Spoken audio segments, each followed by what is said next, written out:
Live షోకి తిరిగి స్వాగతం. ఇక అతిథుల పరిచయం. శ్రీ వీరయ్య గారు నవ తెలంగాణ ప్రధాన సంపాదకులు, ప్రముఖ విశ్లేషకులు. శ్రీ రవిచంద్రారెడ్డి గారు కాంగ్రెస్ పార్టీ ఏపీ అధికార ప్రతినిధి. శ్రీ ఆంజనేయ రెడ్డి గారు భారతీయ జనతా పార్టీ సీనియర్ నేత, పార్టీ అధికార ప్రతినిధి. శ్రీ బొంతు రామ్మోహన్ గారు టీఆర్ఎస్ సీనియర్ నేత, పార్టీ యువ అధ్యక్షులు, టీఆర్ఎస్ విభాగం అధ్యక్షులు. ఇక ఏపీలో జన్మభూమి వ్యవహారంపై రకరకాల కథనాలు, విస్తారంగా చంద్రబాబు గారు పర్యటిస్తూ చేస్తున్నటువంటి ప్రసంగాలు, అదే సమయంలో విపక్షానికి సంబంధించిన వారు చేస్తున్నటువంటి విమర్శలు ఆసక్తికరంగా ఉన్నాయి. మొత్తం ప్రాజెక్టులన్నీ పూర్తి చేసేస్తామని చంద్రబాబు గారు చెప్పడమే కాకుండా ఇదే సందర్భంలో ఊళ్ళల్లో సంక్రాంతి పండుగలు కూడా అధికారులు నిర్వహించాలని, క్రీడా పోటీలు పెట్టాలని రకరకాల సూచనలు చేస్తూ ముందుకు సాగుతున్నారు. సంక్రాంతి కానుక కూడా కొన్ని సందర్భాల్లో అక్రమాలు జరుగుతున్నాయని వార్తలు వస్తే వాటిపై వెంటనే చర్యలు తీసుకోవాలని, ఎక్కడ నాణ్యత లోపంలో రాజీ పడొద్దని చంద్రబాబు గారు ఆదేశిస్తున్నారు. మరి అదే సమయంలో మరోవైపు జన్మభూమి కాదు భజన భూమి అంటూ కొన్ని వైఎస్ఆర్ కాంగ్రెస్ కానీ ఇతర పత్రికలు ప్రతిపక్షాలకి అవకాశం లేని ఇటువంటి జన్మభూమిగా నడుస్తోందంటూ విమర్శలు వస్తున్నాయి. దీనిపై ముందుగా వీరయ్య గారు తన విశ్లేషణ అందిస్తారు. పత్రికల్లో వార్తలు చూస్తే అత్యధిక గ్రామాల్లో జన్మభూమి కార్యక్రమం పూర్తయినట్టుగా వస్తాం. అయితే రామచంద్ర మీకు మీ సమాచారం కోసం మాట సి రామచంద్ర గారు ఒక మాట అన్నారు, 96% పరిష్కారం అయిపోయినాయి అని చెప్తున్నారు. అలా కనుక చేస్తే నేను రాజకీయాల నుంచే విరమించుకుంటాను అంటున్నారు. ఆయన ఇంకోటి కూడా అన్నారు, అది ఇప్పుడు కులపరంగా పార్టీల పరంగా పాలన జరుగుతోంది కానీ విపక్షాలను చులకన చేసి మాట్లాడుతున్నారు చంద్రబాబు గారు అనేది, ఇక్కడ విపక్షాలకి సరైన గుర్తింపు ఇవ్వట్లేదు అనేది వారి వాదన. అదే సమయంలో ప్రభుత్వ పక్షానికి విపక్షాలు సరైన గౌరవం ఇస్తున్నాయా అనేది కూడా జగన్ గారు ఇది అబద్ధాల ప్రభుత్వం, మోసాల ప్రభుత్వం, దీన్ని బంగాళాఖాతంలో వేస్తామని నిన్న కూడా అంటున్నారు. సో వీటి మీద అన్ని కలిపి మాట్లాడండి. ఇప్పుడు ప్రణాళికలు రూపొందించడం అనేది కీలకమైన కర్తవ్యం అని ప్రకటించినప్పుడు జన్మభూమిలో ప్రజలందరి సమక్షంలో ఆ గ్రామ ప్రణాళికలు రూపొందించే దాని మీద శ్రద్ధ పెట్టాల్సి ఉంటుంది. కానీ ఇప్పుడు ఆ ప్రణాళికలు ఏమీ రూపొందించకుండా కేవలం ముందుగానే నిర్ణయించినటువంటి పింఛన్లు అవి ఇవి పంపిణీ చేసి రావడానికే పరిమితమైనప్పుడు, ఇక ముఖ్యమంత్రి స్వోత్కర్ష, ఇతరులు ఆయనకు భజన చేయటం, వీటి కోసం ఆ సభలైనప్పుడు అవి రాజకీయ సభలైతాయి తప్ప ప్రభుత్వం ప్రజాస్వామ్యాన్ని పరిపుష్టం చేసేందుకు, ప్రజలను భాగస్వాములను చేసేందుకు, అభివృద్ధిలో భాగస్వాములను చేసేందుకు అని చెప్పినటువంటి జన్మభూమి స్ఫూర్తి మాత్రం అందులో కనపడదు సహజంగానే. ఇక రెండోది, ప్రజాస్వామ్యం అంటే మొదటి నుంచి ఉన్నటువంటి ఆనవాయితీ కూడా అక్కడ ఎన్నికైనటువంటి శాసనసభ్యులను, పార్లమెంటు సభ్యులను ప్రోటోకాల్లో భాగంగా ఇన్వాల్వ్ చేస్తారు, వాళ్ళు ఏ పార్టీకి చెందిన వాళ్ళు అయినప్పటికీ. కానీ ఇక్కడ అది జరగట్లేదు. కనీసం ప్రతిపక్షం అంటే ఒకటే ఉంది ఇప్పుడు అక్కడ, ఆ ఎమ్మెల్యేలకు ఎంపీలకు ఆహ్వానమే ఉండట్లేదు అనేటువంటిది ఆరోపణగా వస్తుంది. ఇది ప్రజాస్వామ్య స్ఫూర్తి కాదు. ఇక చంద్రబాబు నాయుడు గారికి మొదటి నుంచి ఉన్నటువంటి ధోరణి విపక్షాలను హేళన చేయటం, చులకన చేసి మాట్లాడడం అనేది. అది మధ్యలో నేను మారానన్నాడు ఆయన ఓడిపోయిన తర్వాత. కానీ ఇప్పుడు చూస్తే మారినట్టు ఏమీ కనపడట్లేదు, మళ్ళీ అదే ధోరణి కనపడుతోంది. కానీ మీరు అన్నారు ప్రతిపక్షాలు ప్రభుత్వానికి విలువనిస్తున్నాయా అని. ఇప్పుడు ఇది అబద్ధాల ప్రభుత్వం అని అదో విమర్శ కాదు. నేను అబద్ధాలు ఆడటం లేదు, నేను ఇచ్చిన ప్రతి మాట నిలబెట్టుకున్నాను, నేను చేసిందే చెప్తున్నాను, చెప్పిందే చేస్తున్నాను అని రుజువు చేసుకోవచ్చు, ఆయన సమాధానం ఇచ్చుకోవచ్చు. ప్రతిపక్షం అన్న తర్వాత ఈ విమర్శ చేయకుండా ఎట్లా ఉంటుంది? చులకన చేయటం వేరు, అబద్ధాల ప్రభుత్వం అనటం వేరు. అబద్ధాల ప్రభుత్వం అవునో కాదో ప్రతిపక్షం రుజువు చేయాలి, అధికార పక్షం రుజువు చేసుకోవాలి. అందుకని రాజకీయ విమర్శను రాజకీయ విమర్శగా చూడాలి. ప్రజాస్వామ్య ప్రక్రియలో భాగస్వామ్యం చేసేటప్పుడు నువ్వు ఏ పార్టీ నుంచి ఎన్నికయ్యావు అనే దాన్ని బట్టి నిర్ణయించకూడదు. ఇది ప్రభుత్వం వైపు నుంచి నేర్చుకోవాల్సినటువంటి పాఠం. లేకపోతే ఎన్నిసార్లు నేర్చుకుంటారు పాఠాలు? మళ్ళా భవిష్యత్తులో ఇప్పుడు ఆంధ్రప్రదేశ్ ప్రజానీకం కూడా పాఠం నేర్పేదాకా నేను అదే పద్ధతి అనుసరిస్తాను అంటే అది ఏ ప్రభుత్వానికి శ్రేయస్కరం కాదు. రైట్. ప్రభుత్వాలు పండగలు చేయటం మీద ఏమంటారు? సంక్రాంతి పండుగలు క్రీడా పోటీలు పెట్టమని, ఇంకేవో సన్మానాలు చేయమని చాలా ప్రోగ్రాంలు పెట్టారు. మరి అది డబ్బులు ఎవరు ఇస్తారో తెలియదు, కానీ మొత్తం మీద జరుగుతాయో తెలియదు. క్రీడా పోటీలు పెట్టమని, ముగ్గులు పోటీలు పెట్టమని, ఇవన్నీ చేయమని చంద్రబాబు గారు ఆదేశించినట్టుగా మొన్న ఎప్పుడో వార్త వచ్చింది. పండుగల్లో రెండు రకాలండి. ఒకటి మూఢ విశ్వాసాలను పెంపొందించే పద్ధతి ఒకటైతే, సంస్కృతిని ప్రతిబింబించేది ఇంకొక పద్ధతి. ఇప్పుడు తెలంగాణలో బతుకమ్మ పండుగ చేశారు. బతుకమ్మ పండుగ అది సంస్కృతికి సంబంధించింది, సంస్కృతికి మించి మహిళల రక్షణకు సంబంధించినటువంటి అంశం ఉంది అందులో. అట్లనే ఇప్పుడు ఏపీలో సంక్రాంతి వ్యవసాయంతో ముడిపడి ఉన్నటువంటి నేపథ్యం, ఆ విధంగా సంస్కృతిని, వ్యవసాయ రంగంలో రైతాంగం యొక్క పాత్రను, గ్రామీణ ప్రాంతాల్లో ప్రజల సంస్కృతిని ప్రతిబింబించేటువంటి విధంగా ప్రభుత్వం ఏమన్నా చర్యలు తీసుకుంటే అది తప్పేమీ కాదు. కానీ ఇప్పుడు ప్రభుత్వం ఏం చేస్తోంది? కేవలం ముగ్గుల పోటీలకే పరిమితమా? పండగ అని చెప్పేసి ప్రజల పండగ సెంటిమెంట్ సంక్రాంతి కానుకలు ఇస్తున్నారుగా, సంక్రాంతి కానుకలు ఇస్తున్నారుగా, అవి ఖచ్చితంగా విమర్శన యోగ్యం అవుతాయి. అవి ఇప్పుడు కానుకల కోసం పండుగల్ని వాడుకోకూడదు. సంక్రాంతికి వ్యవసాయానికి ఉన్న సంబంధాన్ని ప్రజల దృష్టికి తేవడం కోసం ఆ సంస్కృతిని ప్రతిబింబించే విధంగా ఉత్సవాలు నడిపిస్తే తప్పులేదు. ఓకే, రవిచంద్రారెడ్డి గారు. జన్మభూమి అనే ప్రోగ్రాం మామూలుగా గతంలో కూడా కాంగ్రెస్ పార్టీ ప్రజల్లో ఉండడం కోసం రచ్చబండ అనే కార్యక్రమం పెట్టుండొచ్చు, లేకపోతే ఇంక వేరే కార్యక్రమాలు తీసుకునైనా జనాల్లోకి అప్పుడప్పుడు ముఖ్యమంత్రి గారు కనపడడం, ప్రతి జిల్లాలో ప్రతి నియోజకవర్గం సాధ్యం కాకపోయినా వీలైనంత ఎక్కువ ప్రాంతాన్ని కవర్ చేసుకుంటూ ఆ కార్యక్రమాలకు అటెండ్ అయ్యి ఇప్పుడు సీఎంలు ఎప్పుడు కనపడుతున్నట్టున్నారు జనంలో. ఇప్పుడు 23 జిల్లాల నుంచి 13 జిల్లాలు అయిపోయినాయి. 13 జిల్లాల్లో ఎక్కువ కాలం జనాల్లో ఉండే ఆలోచన. ఆయన మొదటి నుంచి జనంలో తిరగాలని, ఇక్కడ కానీ అక్కడ కానీ జనంలోనే ఎక్కువ తిరుగుతున్నారు. అదే నేను అనేది ఏంటంటే జనంలో కనపడడం కోసం జన్మభూమి కార్యక్రమాన్ని తీసుకున్నారు. కానీ జన్మభూమి కార్యక్రమం తీసుకున్నందువల్ల ఎవరికి అబ్జెక్షన్ ఉండాల్సిన అవసరం లేదు. కానీ జన్మభూమి కార్యక్రమంలో వాళ్ళు చెప్పే మాటలకి చేసే పనులకి చేసే ఆర్గనైజ్డ్ ఈవెంట్ మేనేజ్మెంట్ లాగా అది కనపడుతుంది. కానీ కార్యకర్తలను కంపల్సరీగా ఈ రోజు మనం చూస్తున్న జన్మభూమి కార్యక్రమంలో ప్రోటోకాల్ పాటించి విపక్షాల నుంచి సద్విమర్శలు స్వీకరించినా లేకపోతే ఇంకెవరైనా ఏదైనా చెప్పినా వినే పరిస్థితి అయితే లేదు. ఎవరినైతే తోలుకొస్తారో, ఎవరినైతే మామూలుగా పార్టీ కార్యకర్తలతోని, అంగన్వాడీ వాళ్ళతోని వీళ్ళతోని మామూలుగా ఆ పార్టీ సభను నింపేటట్టు ప్లాన్ చేసుకుని ఆర్గనైజ్డ్గా ఒక ఈవెంట్ మేనేజ్మెంట్, క్వశ్చన్లు అడగడం కూడా ఒక రితంలో అడగాలి.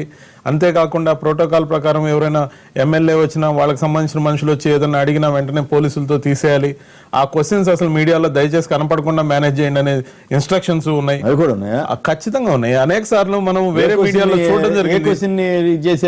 ఏముంది, రైతు రుణమాఫీ గురించి అడుగుతారు, ఏం చెప్తారు? రైతు రుణమాఫీ గురించి చెప్పలేరు. డ్వాక్రా గురించి అడుగుతారు, ఆ రుణమాఫీ గురించి చెప్పలేరు. ఎన్నోసార్లు అడిగారు. అందుకనే చాలా జాగ్రత్తగా ఫిల్టర్ చేసి దాన్ని ఆర్గనైజ్డ్ గా చేసినప్పుడు, సొంత కార్యకర్తలు ఉన్నప్పుడు ఎందుకు అడుగుతారు? ఎన్నో రేషన్ కార్డులు తీసేశారు, దాదాపు 1 కోటి రేషన్ కార్డులు తీసేశారు. విడతల వారీగా ఒక్కో జన్మభూమిలో 2 లక్షలు 3 లక్షలు, ఇప్పుడు 12 లక్షలు అని చెప్తున్నారు. 12 లక్షల దాకా కార్డులు ఇస్తున్నాం అని చెప్తున్నారు.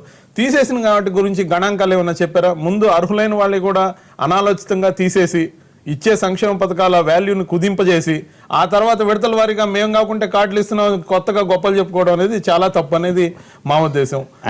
అంటే మరి మీ నాయకుడు ఎట్లా అంటాడు? ఇది కులాల పార్టీ, కులాల పాలన, ప్రభుత్వాల రాజకీయ పార్టీల పాలనగా మారిందని ఎట్లా అంటాడు? దీన్ని మనం ఏ విధంగా ఆలోచించాలంటే జన్మభూమి కమిటీలు ఎందుకు వేశారు? అసలు జన్మభూమి కమిటీలకి శాంక్టిటీ ఏముంది?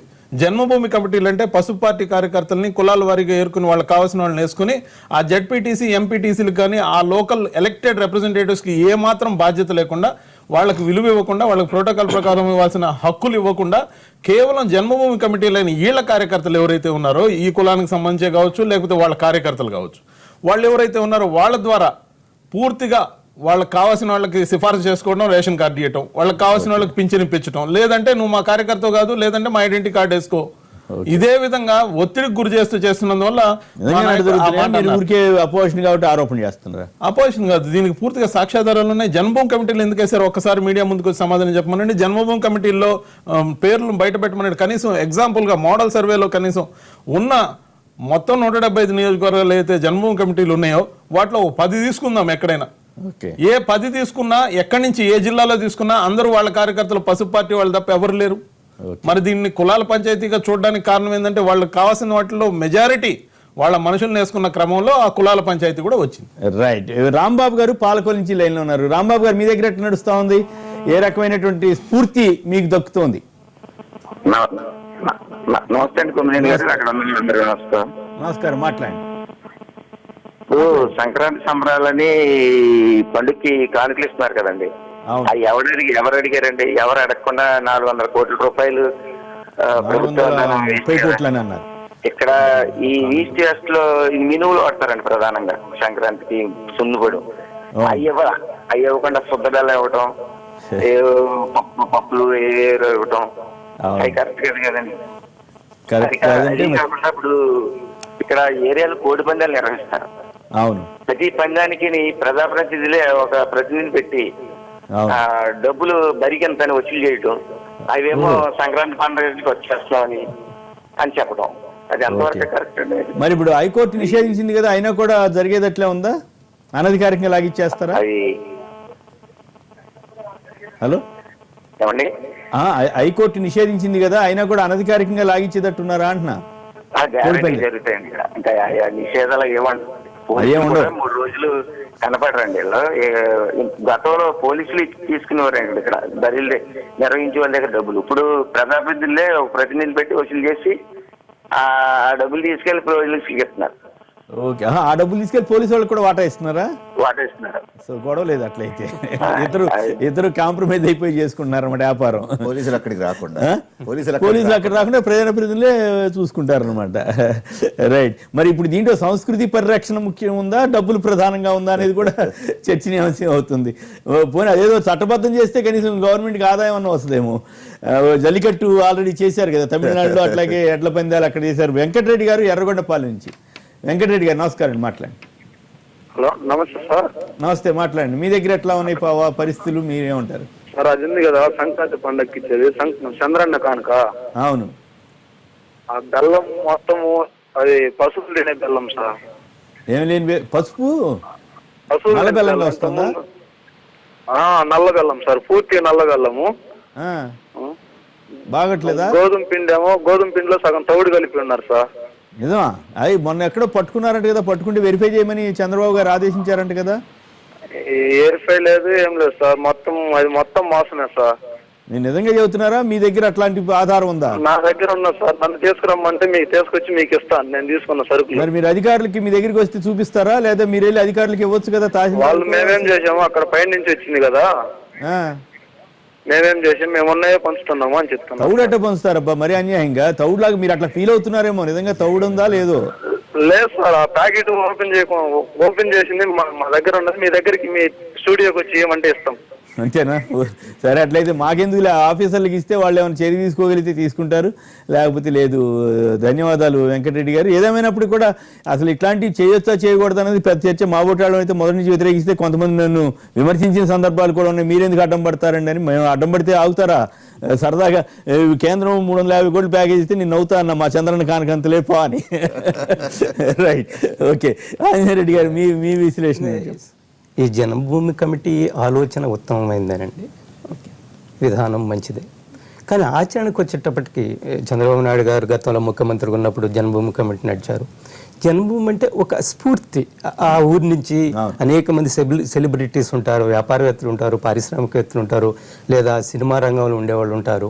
వాళ్ళు గ్రామానికి వచ్చి జన్మభూమి పేరుతోటి ఆ గ్రామం లేదన్నా కొంత అభివృద్ధి కార్యక్రమం వాళ్ళ యొక్క భాగస్వామ్యం ఉంటుంది, వాళ్ళ కంట్రిబ్యూషన్ ఉంటుంది. ఆ ఉద్దేశంతో మొదట ప్రారంభమైంది. మీకు గుర్తుంటూ ఉందో లేదో, అక్కినేని నాగేశ్వరరావు గారు కూడా జన్మభూమి చెప్పిన తర్వాత వారు గ్రామానికి చాలా ఎక్కువ చేశారు. ఆ ఉద్దేశంతో ఏర్పడింది. కానీ దురదృష్టవస్తు ఆఫ్ లేట్ ఏమైంది, ఈ జన్మభూమి కార్యక్రమాల్లో రాజకీయాలు ఎక్కువైపోయింది. ఉదాహరణకి ఈరోజు జన్మభూమి కమిటీ అని పెట్టారు.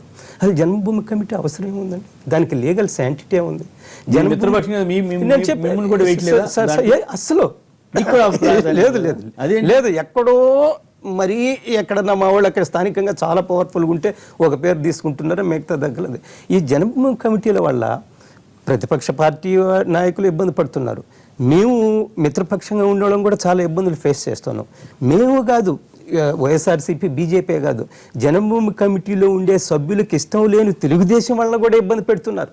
అది కూడా ఉంది వాళ్ళ గ్రూప్ కానీ వాళ్ళని కూడా.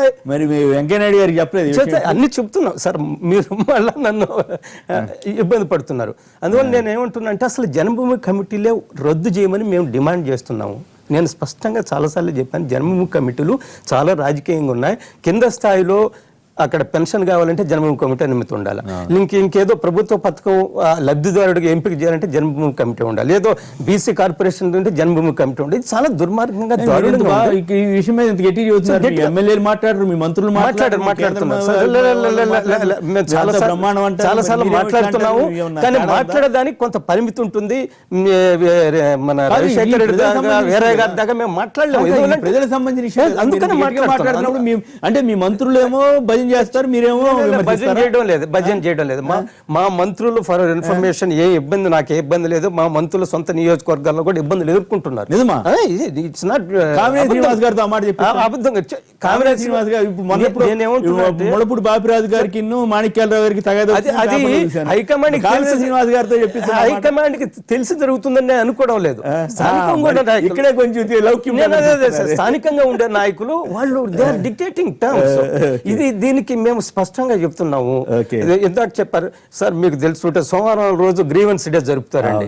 అందరూ 100,000 మంది వెళ్తారు కలెక్టరేట్. మేము కూడా జనాన్ని వేసుకొని పోతుంటాం. కానీ ఏ మేరకు పరిష్కారం అవుతున్నాయి? నేనేమంటున్నా అంటే జన్మభూమిలో మీరు 1-2 సమస్యలు మాత్రమే తీసుకోండి ప్రతి జన్మభూమిలో. ఆ 2 సమస్యలు నెక్స్ట్ జన్మభూమికి ఏం జరిగింది దాన్ని ఒకసారి రివ్యూ చేయండి. దానికి లబ్ధిదారులకి ఏమైనా అన్యాయం జరిగింది, న్యాయం జరిగింది. ఈ జన్మభూములు అన్ని పెట్టేటప్పటికి ఇదేదో సామెత చెప్పినట్టుగా too many cooks spoil the dishes అన్నట్టుగా పెద్ద ప్రమాణ స్వీకారం కూడా ఏంటి ప్రమాణ స్వీకారాలు చేస్తే సమస్యలు పరిష్కారం అవుతాయండి ప్రమాణ స్వీకారాల ద్వారా.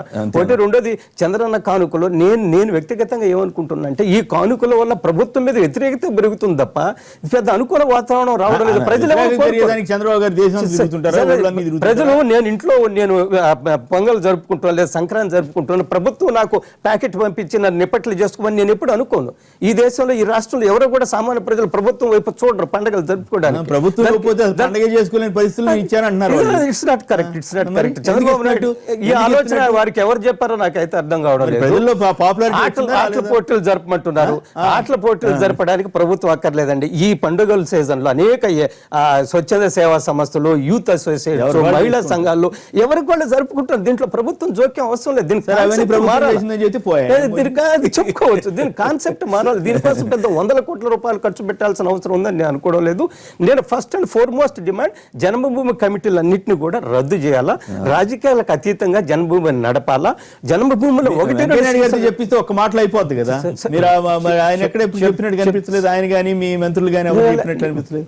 చెప్తున్నారు సార్, మీకు స్టూడియోలో వచ్చి బహిరంగ మాట్లాడే మేము చెప్తున్నాము. మేము జిల్లా వాళ్ళ పార్టీ నాయకత్వం దృష్టికి తీసుకుపోతున్నాం, మా సమస్యలు కూడా తీసుకుపోతున్నాము. కానీ కొంత సంస్కరణ జరగాల. జన్మభూమి చాలా ఉత్తమమైన కార్యక్రమం, కానీ అమలుకు వచ్చేటప్పటికి రాజకీయాలు చోక్యం చేసుకుంటాం. దీంట్లో 2-3 సంస్కరణలు చేస్తే ఇది ప్రజలందరికీ కూడా బ్రహ్మాండమైన కార్యక్రమం అని నేను చెప్తున్నాను. మంచి ఇద్దరు లైవ్ లో ఉన్నారు మాట్లాడటానికి. చిట్టిబాబు గారు రాజమండ్రి నుంచి లైన్ లో ఉన్నారండి. చిట్టిబాబు గారు నమస్కారం అండి, మాట్లాడండి. కట్ అయినట్టుంది. అనంతపురం నుంచి సుధాకర్ గారు నమస్కారం, మాట్లాడండి సార్. నమస్కారం సార్, అక్కడ పెద్దలందరికీ నమస్కారం. నమస్కారం, మాట్లాడండి ప్లీజ్. సార్, ఇప్పుడు చంద్రబాబు కానికంటే మొత్తం మంది మాకు ఇప్పుడు ఇచ్చారు సార్. మాది హ్యాండ్బుడ్ డిస్ట్రిక్ట్ మంత్రి మన సునీత గారి నియోజకవర్గం మాదండి.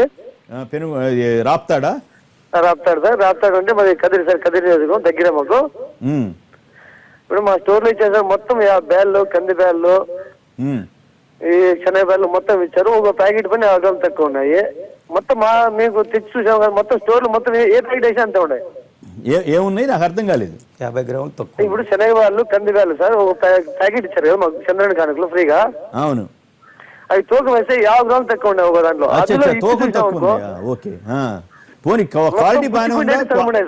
క్వాలిటీ బాగానే ఉందా? పోనీ సార్ క్వాలిటీ పుచ్చిపోయినాయి సగం ఉన్నాయి సార్. సగం బాగుంటే సగం పుచ్చిపోయినాయి సార్. నిజమా? మంత్రి గారి జిల్లాలో అట్లా జరుగుద్దా? మంత్రి గారి జిల్లాలో అదే సార్, మంత్రి అంతా 5 డేస్ కింద మాకు వచ్చినాయి సార్. ఇక్కడ గాలపేట మండలంలో వచ్చినారు ఇక్కడ. మరి మంత్రి గారు చూపించకపోయారా? మంత్రి గారు చూపించారు సార్. మాకు దగ్గరికి కూడా వెళ్ళింది సార్. మొత్తం ఏముందంటే మన అధికారులు చెప్పాం, మేము ఎమ్మెల్యే ఎంఆర్ఓ గారికి ఏం సార్ పరిస్థితి అంటే, ఏమయ్యా ఉచితంగా ఇచ్చేయండి మళ్ళీ మీరు ఏమడగలయ్యా అంటారు సార్. డైరెక్ట్ ఇదే పరిస్థితి. జన్మభూమి కమిటీలో ఎవరు మాట్లాడినారు మమ్మల్ని. ఉచితంగా ఇస్తే అది ఏమన్నా వాళ్ళు ఏమన్నా ఎవరు మంత్రులు జేబులో ఇచ్చారా లేకపోతే నేను చెప్పేది ఏమంటే మీ డబ్బే అది. ఇప్పుడు జనం అర్థం చేసుకోవాల్సింది అంటే అది మనందరూ ట్యాక్స్ డబ్బులతోటే వచ్చినటువంటి సంపాదన. ప్రభుత్వ సొమ్ము అంటే ఎవరిదో కాదు, ఎక్కడి నుంచో ఎవరో జేబులోంచి ఎవరు ఆఫీసర్ చెప్తే మీరు అడగాలి, అయ్యా ఇదంతా మా డబ్బే మాకే పంచుతున్నారు, పప్పు బెల్లాల లెక్క, కనీసం ఆ పప్పు బెల్లాలన్నా సరిగా ఇవ్వాలి కదా అని మీరు అడగొచ్చు కదా. ఏమంటే న్యూసెన్స్ కేసు పెడతామంటారు సార్. డైరెక్ట్ ఇదే పరిస్థితి. అది మరి మొత్తం గ్రామ సభలో కూడా జన్మభూమిలో ఇదే నిలదీశాం సార్ మేము. నిలదీసినా కూడా మీరు అంటే మీరేమన్నా వ్యతిరేక పార్టీయా? అట్లా లేదు సార్, నాకు పార్టీలతో సంబంధం లే. అట్లయితే పర్వాలేదు. పార్టీలతో సంబంధం లేనప్పుడు ఆఫీసర్లు వినాలా, నాయకులు వినాలా? ఆ ఆఫీసర్లు కూడా వినాలి, మీరు పార్టీలతో సంబంధం లేకుండా వినాలి సార్. మీరు ఇప్పుడు నిజంగా- మేము అనేది సార్, మేము చెప్పేది పక్కన పెట్టండి సార్. మీరు ఒకసారి సర్వే చేస్తే మొత్తం మా ఆంటీబడి ఇస్తుంది ఎక్కడ నుంచి ఒక ప్యాకెట్ పైన 50 గ్రాములు తక్కువ. ఇప్పుడు సొమ్ము పోయే శని పెట్టేట్టు చంద్రబాబు గారికి ఇంత ఖర్చు 450-30 కోట్లు ఖర్చు పెట్టి చివరికి అప్రతిష్ట తెచ్చుకోవాల్సిన అవసరం ఉంటుంది. మరి ఆయన కావాలని ఎందుకు చేస్తారు? చేయరు కదా. Okay right. మరొక అజయ్ గారు బొబ్బిలి నుంచి, బొబ్బిలి విజయనగరం జిల్లా బొబ్బిలి. బొబ్బిలి. నమస్కారం, మాట్లాడండి. నమస్కారం కేసీఆర్ గారు. KS sir. సార్ ఇప్పుడు ఇది ఎంతో కొంత ప్రజలకు మంచిదేనండి. ఎక్కడో చిన్న లోటుపాట్లు ఉంటే ఉండొచ్చు. అవును, ఇది అంటే పేద ప్రజలకే అందుకోదుగా. లేకపోతే క్యూ లైన్ లో అంతమంది అంతసేపు 5 గంటలు నేను నిల్చోరండి. అందులో తౌడు ఉంది, అది పనికిరాదు, బెల్లం నల్లగల్లం అని అంటే 1-2 సంచులు చూసి వెనక్కి కూర్చొస్తారు. కానీ ప్రజలంతమంది క్యూలో నిలబడి, మహిళలు కూడా క్యూలో నిలబడి ఉంటున్నారంటే దాని మీద ఆశపడి అది తప్ప దీన్ని ఇంత అర్థాంతం చేయడం అనేది మాత్రం అంత అవసరం కాదేమో సార్. ఓకే. మాట కాదు కదా మరి. ఎక్కడో రాజమండ్రి నుంచి ఒక ఆయన అట్టే చెప్పాడు, ఇక్కడ రాజమండ్రి ఊరి నుంచి, అట్లాగే అనంతపురం నుంచి, అంటే వేరు ప్రాంతాల నుంచి వచ్చినప్పుడు ప్రభుత్వం కూడా జాగ్రత్త పడాలి కదా. అదే సార్, ఇప్పుడు అక్కడ అయితే ఎక్కడో ఒకటి లోటుపాట్లు ఉంటే ఉండొచ్చు సార్. సో లోటుపాట్లు ఉంటే సర్దుకుంటారంటారు. రాద్ధాంతం చేయడం అనేది సో కాదు, తౌడున్నా సర్దుకుంటారు, పుచ్చిపోయినా సర్దుకుంటా ఉంటారు. పర్వాలేదా? ప్రభుత్వం దృష్టికి తీసుకెళ్ళొద్దా? ఎక్కడో పుచ్చిపోవచ్చు, ఎక్కడో నాలుగాలు ఉండొచ్చు. మొత్తం అలా ఉంటే తీసుకోరు కదా, ప్రజలు తీసుకోరు కదా. అదే ప్రజలు తీసుకున్న తర్వాత కదా తెలిసేది. మిత్రమా, మీరు చెప్పింది వాస్తవమే. తెలిసిన తర్వాత ప్రభుత్వం దృష్టికి తీసుకెళ్తే మనం ఇన్ని 100 కోట్లు ఖర్చు పెడుతున్నాం కాబట్టి దాన్ని జాగ్రత్త చేసుకుని ఆ సంబంధించిన కాంట్రాక్టరో వ్యాపారో వాడిని పట్టుకోవడానికి అవకాశం ఉంటుంది. లేదంటే పుచ్చిపోయి పర్వాలేదు మనం సర్దుకున్నాం అనుకోండి, ప్రభుత్వానికి ఎట్ట తెలిస్తే మేము బ్రహ్మాండంగా చేసామని వాళ్ళు చెప్పుకుంటారు, ఆఫీసర్లు మేము ఇంకా అంతకంటే ఘనంగా చేసామని వాళ్ళు చెప్తారు, వ్యాపారులు హ్యాపీగా సర్దుకుంటారు. కానీ ఎక్కడోసారి బయటపడాలి కదా. బయటపడితే కదా ప్రభుత్వం చంద్రబాబు గారు కానీ చర్య తీసుకోవడానికి ఆస్కారం ఉండేది. చంద్రబాబు గారు కావాలని చెప్పరు కదా, ఆయన ఏదో మంచి పేరు తెచ్చుకోవాలని చేసుంటాడు కదా. అందుకనే చంద్రబాబు కూడా ప్రెస్టీజ్ గా తీసుకొని చేస్తున్నారు సార్. ఇది ఒక రకంగా ప్రజలకైతే పేద ప్రజలకు మంచిదేనండి. పేద ప్రజలకు మంచిదేనంటారు. ఓకే. మళ్ళీ చంద్రబాబు గారు ఒక మాట అన్నారు, సంక్షేమమే వెళ్ళకాలం మంచిది కాదని ఆయన గట్టిగా చెబుతున్నారు గత కొద్ది రోజులుగా. మరి రైట్.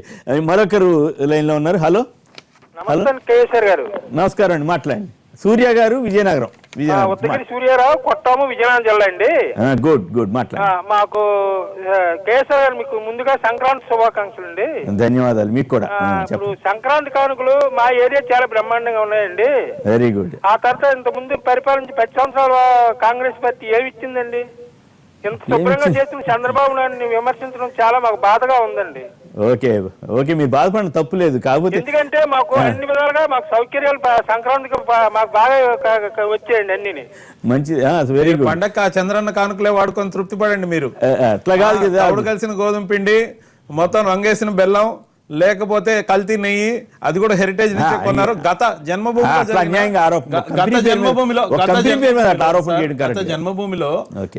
పార్టీ ప్రచారానికి వాడుకోకూడదు కదా సార్. కాలర్స్ కూడా ఏకపక్షంగా ఏదో చెప్తారు. గత జన్మభూమిలో కల్తీ నెయ్యి కొనుగోలు గురించి కానీ, హెరిటేజ్ నుంచి నెయ్యి కొనుగోలు గురించి కానీ, చంద్రన కానుకల గురించి ప్రత్యేకంగా విమర్శలు వచ్చినాయి. ఆ విమర్శల మీద దర్యాప్తు చేస్తున్నారు. ఏమన్నా ఒక నివేదికను తీసుకొని దాన్ని బహిర్గతం చేయడం జరిగిందా? నెయ్యి కొనుగోలులో ఎంత అవినీతి ఆరోపణలు జరిగిందో అనేక వేదికల మీద చర్చాగోష్ఠులు జరిగినాయి. కానీ నెయ్యి కొనుగోలు హెరిటేజ్ నుంచే కొనుగోలు చేయాలి. చంద్రన్న కానుక అనేది చంద్రన్న గారిని బ్రాండ్ ప్రమోట్ చేయాలి.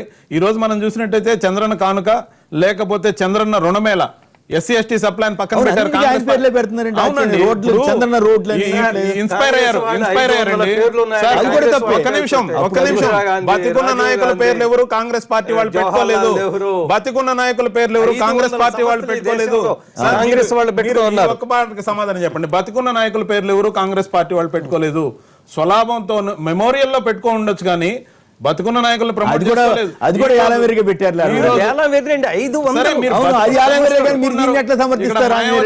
శిలా విగ్రహాలు పెట్టుకున్నారు. తమిళనాడులో ఏమో అమ్మాని పెట్టారు కానీ ఆమె జయలలిత గారి పేరుతో పెట్టలేదు. కానీ ఇక్కడికి వచ్చేసరికి చంద్రన్న కనుక మీరు గమనించినట్టయితే ఎస్సీ ఎస్టీ సప్లైన్ పక్కన పెట్టి చంద్రన్న దళిత గిరిజనుల కోసం రుణమేళా అని పెట్టారు.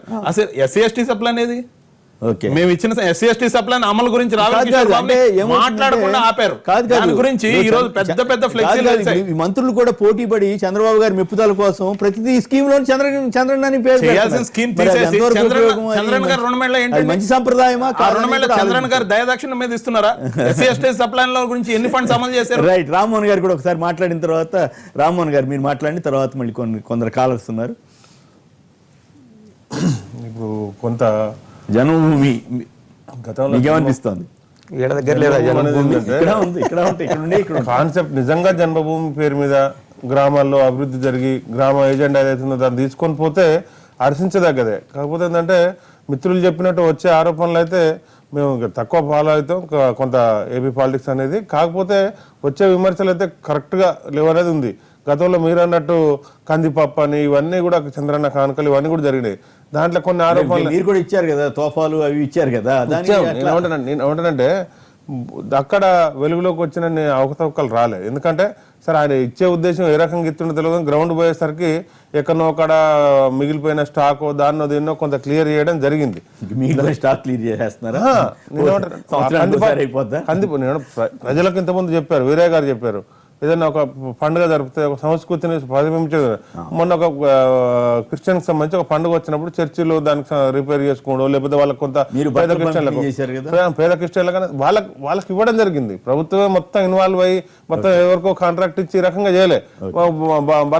బతుకమ్మ కాడ కొంత ఏదైనా గ్రౌండ్ కు లైట్లు పెట్టడము, కొంత చదువు చేసి వాళ్ళకి ఏదైనా బందోబస్తు దానికి ఏర్పాటు చేయడం, ఈ రకంగా దాని ప్రోత్సాహాలు దాన్ని సంస్కృతికి భిన్నంగా దాన్ని చేయడం తప్పితే ఈ మనం ఎవరికో కాంట్రాక్ట్ ఇచ్చేస్తే ప్రజలకు అందాల్సిన ఫలాలు సరిగా అందకుంటే ఇవి ఈ రకమైన విమర్శలు వస్తుంటాయి కదా. రైట్. అది నేను గుత్తా సుఖేందర్ రెడ్డి గారు సీనియర్ నేత, నల్గొండ లోక్సభ సభ్యులు, వారి లైన్ లో ఉన్నారు. వారు మాట్లాడడానికి ముందుగా ఒక్క నిమిషం సార్, దయచేసి ఒక్క నిమిషం ఉండండి. చాలాసేపు నుంచి ఒక కాలర్ అత్తిలి నుంచి సూర్యనారాయణ గారు. సూర్యనారాయణ గారు నమస్కారం, మాట్లాడండి. నాయుడికి మైనస్ ఏంటంటే అండి, ఓకే, జన్మభూమి కమిటీలు ఒకటండి, జన్మభూమి కమిటీ, తర్వాత ఇసుక విధానం ఒకటండి, తర్వాత మా పశ్చిమ గోదావరి జిల్లాలోను సార్వ వర్షాలు దెబ్బతిన్న ధాన్యం కొంటున్నారండి. ఆ తడిసిపోయిన ధాన్యం ఇప్పటి వరకు కొనట్లేదండి. ఈ డ్వాక్రా వాళ్ళకి ఇచ్చారు, అయ్యేమో అమౌంట్లు రావట్లేదండి. తర్వాత దాల్వాకి ఏమో నీళ్ళు సప్లై చేయలేకపోతున్నారండి, దాల్వా ఉందన్నారండి. పట్టిసీమ కట్టడం వల్ల దాల్వాకి నీరు అందట్లేదని మా పశ్చిమ గోదావరి జిల్లాలో చాలా మంది రైతుల అపోహ ఉందండి. పట్టిసీమ నుంచి ఎంత నీరు వెళ్ళింది? అక్కడ కృష్ణాలో కూడా కొంత పంట ఎండిపోయింది అన్నారుగా. మరి ఇప్పుడు ఆ నీళ్లు మరి మొన్న 25 లక్షల పంట ఏదో సేవ్ చేశాము 5 అని చెప్పారు కదా చంద్రబాబు గారు కానీ దేవినేని ఉమా గారు కానీ, అది కరెక్ట్ కదా? పట్టిసీమ వల్లే రాలేదని ఇక్కడ రైతులందరూ అనుకుంటున్నారు సార్. ఎక్కడ ఉభయ గోదావరిలోనా వెస్ట్ గోదావరిలోనేనా? ఉభయ గోదావరి జిల్లాలో కూడా పట్టిసీమ కట్టడం వల్లనే దాల్వాకి నీరు అందట్లేదు. దాల్వాకి నీరు అందట్లేదా ఇప్పుడు? లేదు. మరి సీలేరు నుంచి నీరు ఇస్తున్నారు కదండి. ఎప్పుడో లాస్ట్ లో ఇచ్చేవారు, ఇప్పుడే సీలేరు నుంచి వచ్చేస్తుందండి. మరి అచ్చా, ఇంకొక 4 రోజులు గడవాలా ఇది? అవునండి. ఓకే, మరి ప్రభుత్వం ఈ విషయం మీద శ్రద్ధ వహిస్తే మంచిది. ఇక సుఖేంద్ర రెడ్డి గారు నమస్కారం సార్, మాట్లాడండి సార్. కొమ్మినేని గారు నమస్కారం. నమస్కారం సార్. కూడా నమస్కారం. నమస్కారం. ఇప్పుడు ఒక ప్రధానంగా ఒక పండుగలు వచ్చినప్పుడు ఆ పండుగలను ప్రభుత్వాలు సహకరించడం అనేది సహజమే. కానీ వ్యక్తిగత ప్రతిష్టల కొరకు పాకులాడుతున్నారు ఇవాళ వచ్చినటువంటి గౌరవ ముఖ్యమంత్రులు ఇద్దరు కూడా, రెండు తెలుగు రాష్ట్రాల్లో. ఇప్పుడు ఇంతకుముందు అక్కడ మా మిత్రులు బీజేపీ నాయకులు ఆంజనేయ రెడ్డి గారు ఏదో చెప్తున్నారు, రాహుల్ గాంధీ, ఇందిరాగాంధీ గారు మరణించిన తర్వాత రాజీవ్ గాంధీ గారు మరణించిన తర్వాత వాళ్ళ పేర్లు పెట్టారు. కానీ అటల్ పెన్షన్ యోజన పథకం కూడా బీజేపీ ప్రభుత్వం ఈ మధ్యకాలంలో ప్రారంభించింది. తర్వాత ఈ చంద్రన్న కానుకలు, ఈ కానుకలు అనేటువంటివి వ్యక్తిగత ప్రతిష్ట కొరకు పెట్టేటువంటి కానుకలు తప్ప నిజంగా ప్రజా ప్రయోజనాలకు ఈ 400 కోట్లు తగలబెట్టాల్సిన అవసరం లేదు. ఎందుకనంటే మా కొత్త రాష్ట్రం, మాది పేద రాష్ట్రం, మాకు అయ్యో పోగే లేదని ఒక దిక్కేమో బీదర్పులు అరుస్తున్నారు. రెండో వైపు గత సంవత్సరం ఈ సంవత్సరం 100 కోట్లు ఇట్లా ఈ పండుగల పబ్బాల పేరు మీద కలుపుతా ఉన్నారు. ఇది అందరం కూడా వ్యతిరేకించాలి. పర్మనెంట్ స్ట్రక్చర్స్ కానీ పర్మనెంట్ సమస్యల పరిష్కారం కొరకు ప్రాజెక్టుల కొరకు మీరు ఖర్చు పెట్టండి, మీ ఇన్ఫ్రాస్ట్రక్చర్ కొరకు ఖర్చు పెట్టండి, దాని కొరకు ఎవరికి అభ్యంతరాలు ఉండవు. కానీ ఎందుకంటే నేను తెలుగుదేశంలో దాదాపు 25 సంవత్సరాలు పనిచేసాం. మాయాంలోనే ఈ జన్మభూమి కార్యక్రమం వచ్చింది. అవ్వాల ఏంటంటే జన్మభూమి కాన్సెప్ట్ ప్రధానంగా ఎన్ఆర్ఐస్ కానీ ఆ గ్రామంలో చదువుకొని ఇతర ప్రాంతాల్లో సెటిల్ అయినటువంటి వాళ్ళని ఆ గ్రామానికి పిలిచి 15% కాంట్రిబ్యూషన్ తోనే స్కూల్ భవనాలు లేకపోతే ఇతర రకాలైనటువంటి మౌలిక సదుపాయాలు వాళ్ళ పేర్లు పెట్టి చేశారు.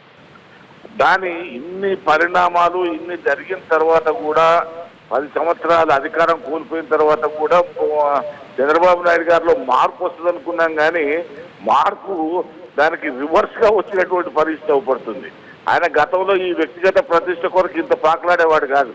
మరి ఎందుకు ఆ మంత్రులు అట్లా డబ్బాలు కొడుతున్నారో, ఎందుకు ఇట్లా ప్రోత్సహిస్తున్నారో అర్థం కానటువంటి పరిస్థితి అవపడతా ఉన్నది. అదే పద్ధతుల్లో ఇక్కడ కూడా తెలంగాణ రాష్ట్రంలో కూడా రంజాన్ సందర్భంగా కానీ, క్రిస్మస్ సందర్భంగా కానీ, బతుకమ్మ పండుగల సందర్భంగా కానీ, బోనాల పండుగల సందర్భంగా కానీ కోట్ల రూపాయలు ప్రభుత్వాన్ని నుంచి ప్రభుత్వ ధనాన్ని ఇస్తా ఉన్నారు. వీటి వల్ల వచ్చే లాభం కంటే నష్టం ఎక్కువ జరుగుతుంది.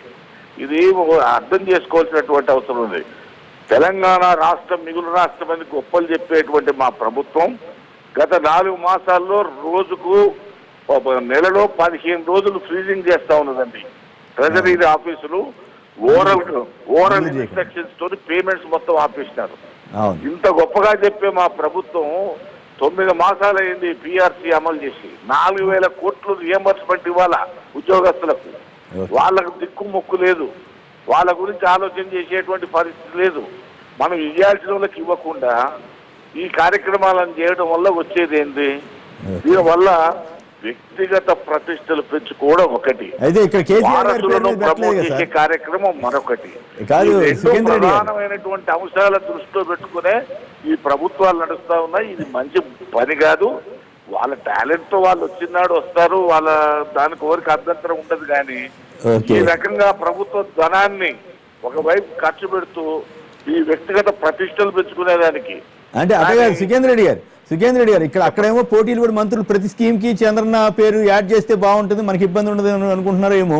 ఇక్కడ కేసీఆర్ గారి పేరు అట్లా పెట్టట్లేదు కదా, అంతవరకు మీరు ఒప్పుకోవాలి కదా. నేను ఇక్కడ విమర్శించలేదే. వ్యక్తిగత ప్రతిష్ట కోసం అంటున్నారు కదా, అందుకని.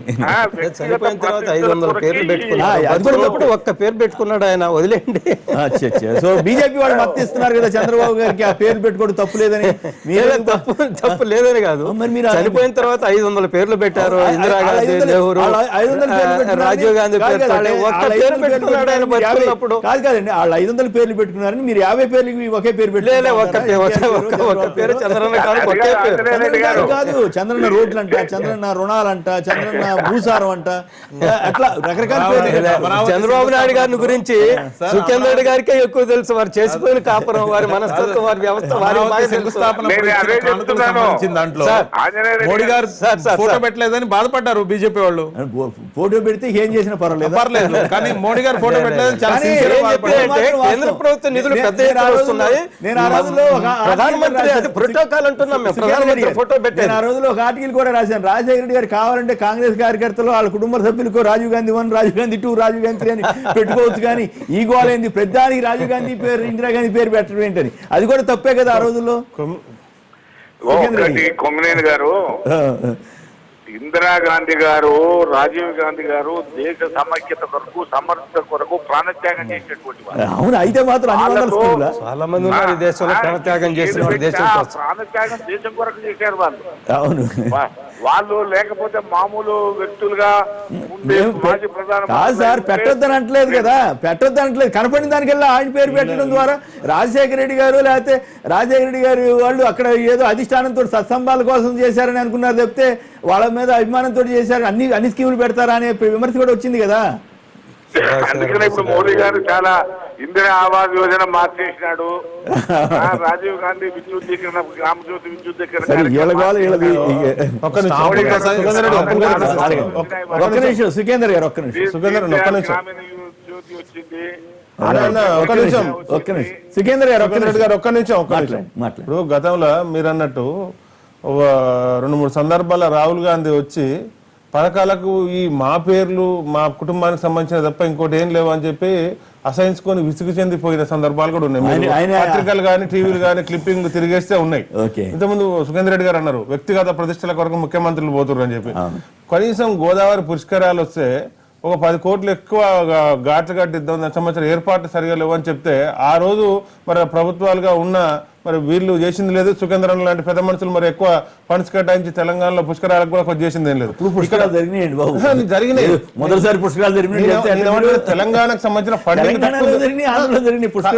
జరగట్లేదు అనట్లేదు సార్. ఆ రోజు అడిగలేదు మీరు ఏమంటారు ఎగ్జాంపుల్ ఘాట్లు అట్లా కొట్టుకుపోతూనే ఉంటాయి. రేపు ఉంటాయి. ఏమంటానంటే కనీసం ఈ రోజు మొన్న జరిగిన పుష్కరాలు ఆంధ్ర నుంచి కూడా లగడపాటి రాజగోపాల్ రెడ్డి నాయకులు కూడా లేలే ఇక్కడ ఏర్పాట్లు బాగున్నాయని చెప్పి అక్కడి నుంచి సినిమా యాక్టర్స్ గానీ సెలబ్రిటీస్ గానీ తెలంగాణలో నేను ఏమంటానంటే ఆ రోజు ఈ రకంగా సౌకర్యాల కొరకు ప్రజల కొరకు చేసిన వ్యక్తిగత ప్రశ్న కొరకు తెలంగాణ ప్రభుత్వం చేయట్లేదు, కేసీఆర్ గారు చేయట్లేదు. ఇంకోటి పేద క్రిస్టియన్స్ కో పేద ముస్లింస్ కో లేకపోతే వాళ్ళకి సంబంధించిన మతాచారాల గురించి వారి గురించి కొంత అభివృద్ధి చేసుకోవడానికి ఇచ్చారు తప్పితే వ్యక్తిగత ప్రతిష్ట కొరకు కేసీఆర్ పథకాల కొరకు ఈ రకంగా కాదు. నేనైతే ఈ పప్పు బెల్లాలు ఇటన్నిటి పూర్తి వ్యతిరేకం మొదటి నుంచి కూడా రుణమాఫీ ఇటన్నిటికి. బట్ ఈ బట్టలు ఇవ్వడం ద్వారా కనీసం ఒక ఏడాది ఉపయోగపడతాయి అంతే కదా, కొంత ఉపయోగం. ఇక్కడ మా కేసీఆర్ పథకం బట్టలు ఇస్తాను క్రిస్టియన్స్ కు ఇది చేస్తున్నాం అని చెప్పి వ్యక్తిగత ప్రతిష్ట ఎక్కడుంది?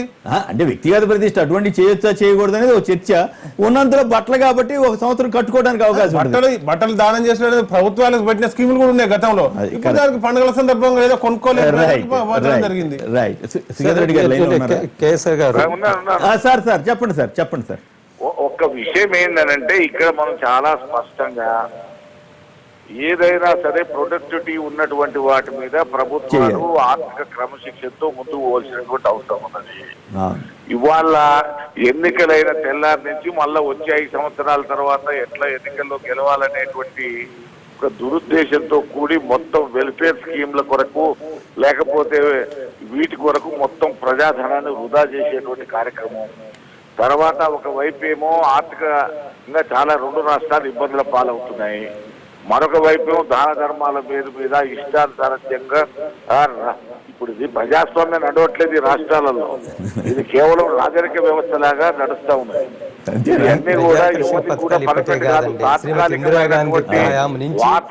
ఓట్ల పథకాలు ప్రారంభమైంది, ఇది కొత్తగా వచ్చేది. సుఖేందర్ రెడ్డి గారు తెలుసుకోవాలి. ఎన్టీ రామారావు గారిని బ్రహ్మాండమైన మెజార్టీతో ప్రజలు గెలిపించారు. 89లో ఎన్టీ రామారావు లాంటి మహానాయకుడిని ఓడించారు. ఇందిరాగాంధీ గారిని ఓడించినారు. అటల్ బిహారీ వాజ్పేయి లాంటి మహానాయకుడిని ఓడించినారు. కాబట్టి ఎవరికి స్వాస్థ్యం కాదు, రాజకీయం అధికారం అనేటువంటి స్వాస్థ్యం కాదు.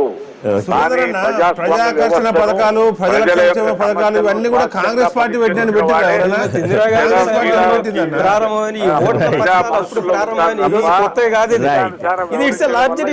దీని మీద చాలా విస్తృతమైన చర్చ, పేర్లు పెట్టడం, విగ్రహాలు పెట్టడం. I think it's very larger issue. Another debate. ఇప్పటికైనా ప్రజాస్వామ్యవాదులందరం కూడా ఈ ప్రభుత్వాలు సక్రమంగా నడవాలనేటువంటి కోరుకుందాం. ఆ ప్రభుత్వాధినేతలు ఇక్కడ ఈ ముఖ్యమంత్రి గారి అక్కడ ఆ ముఖ్యమంత్రి గారు గారి వ్యక్తిగత ప్రతిష్టలు పక్కకు పెట్టి ప్రజా సమస్యల పరిష్కారం కొరకు వాళ్ళు ప్రయత్నం చేస్తే మేమందరం కూడా సహకరిస్తాం. దాంట్లో తప్పలేదు. ధన్యవాదాలు. ఇప్పుడు సంక్షేమ పథకాలు వేరు, పండగ సెంటిమెంట్ ను వాడుకోవటం వేరు. ఈ రెండింటికి తేడా చూడాల్సినటువంటి అవసరం ఉంది. ఇప్పుడు బతుకమ్మ పండుగ సంస్కృతికి ప్రతిబింబంగా ఉంది, లేదా సంక్రాంతి సంస్కృతితో కొంత లింక్ ఉంది. అట్లా కాకుండా ఇప్పుడు పుష్కరాల పేరుతో కానీ, లేదా రంజాన్ పేరుతో కానీ, లేదా క్రిస్మస్ పేరుతో కానీ పండగనే ప్రభుత్వమే పండగ చేయడం పరిస్థితి వచ్చింది, ఒక ఎండ్కి వెళ్ళిపోయింది. ఇవి మంచిది కాదు. ఇక రెండో అంశం, ఇప్పుడు మొత్తం చంద్రన్న అని అంటే, ఇప్పుడు చంద్రన్న కానుక అంటే చంద్రబాబు నాయుడు గారి ఇంటి నుంచి తన సొంత ఆదాయం నుంచి ఇస్తే చంద్రన్న కానుక అని పెట్టుకుంటే తప్పులేదు. కానీ ఇక్కడ ప్రభుత్వ డబ్బును చంద్రన్న కానుకగా ఇవ్వడం అని అంటే వ్యక్తిగతంగా వాడుకోవడం అంటే వాళ్ళ అధికారం వాళ్ళ ఇష్టం. ప్రజాస్వామ్యంలో అందుకు అవకాశం లేదు. అట్లా ప్రజాస్వామ్యంలో ఎవరు అడ్డం పడింది, ఎవరు అడ్డం పడగలిగే శక్తి ఎవరికి ఉంది? అది ఎవరు అడ్డం పడగలిగే వాళ్ళు లేరు కాబట్టి నేను ఇష్టారాజ్యంగా నడుపుకుంటానంటే అది చంద్రబాబు నాయుడు రాజ్యం కాదు కదా, అది ప్రజాస్వామ్యం. అది ఆంధ్రప్రదేశ్, అక్కడ రాజ్యాంగం ఉంది, భారతదేశంలో భాగం. అది రాజ్యాంగాన్ని గౌరవించాల్సిన బాధ్యత ఏ ముఖ్యమంత్రి మీదనైనా ఉంటుంది. అందుకని దానికి చంద్రన్న కానుకలని పేరు పెట్టుకోవడం మాత్రం అది రాజ్యాంగ విరుద్ధమైన దానికి అర్థానికి పెట్టుకునే పర్లే, కానీ మంత్రులు పోటీలు పడి ఆయన మెప్పుదల కోసం పెడతారు, దానివల్ల ఆయనకి నష్టం జరిగే ప్రమాదం లేదు. ఆయనకి మేలు చేస్తున్నారా ఆయన ఎట్లా చేస్తున్నారు, ఆయన మేలు చేసే అంశం కాదు. కలెక్టర్ల సమావేశం పెట్టి చెప్పింది కూడా చూడండి, ఏ ప్రభుత్వ పథకం అయినా పార్టీ కార్యకర్తల కనుసన్నల్లో నడవాలి, పార్టీకి ఉపయోగపడాలి. అంటే పార్టీని ప్రజాస్వామ్యాన్ని కలగాపులగం చేసేటువంటి హక్కు అధికారం అన్ని పార్టీలు అట్లాగే ఉన్నాయి. కాంగ్రెస్ ఎవరు చేసినా తప్పే, ఎవరు చేసినా తప్పే. ఒక్క నిమిషం ఒక కాల్. హలో హలో రైట్, ఇప్పుడు చిన్న విరామం తర్వాత లైవ్ షో కొనసాగుతుంది.